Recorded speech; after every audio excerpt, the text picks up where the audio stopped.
is a lieutenant for the Englewood Cliffs Volunteer Fire Department. Andrew, what are we going to be doing here today? So we're doing the completely wrong way to fry a turkey. This should not be undertaken under any circumstances. Now, what is the correct way to deep fry a turkey? So the correct way to deep fry a turkey is, number one, always follow the instructions on your fryer. Each fryer is a little different, and you want to make sure that you follow the instructions thoroughly. Second most important thing is make sure you're doing it outside. Do not attempt to fry a turkey inside your house. That will lead to total disaster. And lastly, make sure your turkey is thawed and fully dried.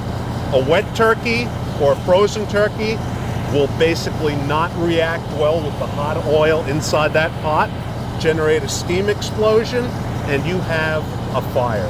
Gotcha. Now, are there any other fire safety tips that people should bear in mind approaching the holiday season? So, people have Christmas trees in their house. I like a live Christmas tree inside my house. Important thing is keep it watered and make sure those Christmas lights are UL listed and they're in good condition. Obviously, if they're cut up and 20 years old, you don't want them on your Christmas tree. Right. Well, with those tips in mind, we're going to go set a turkey fryer on fire.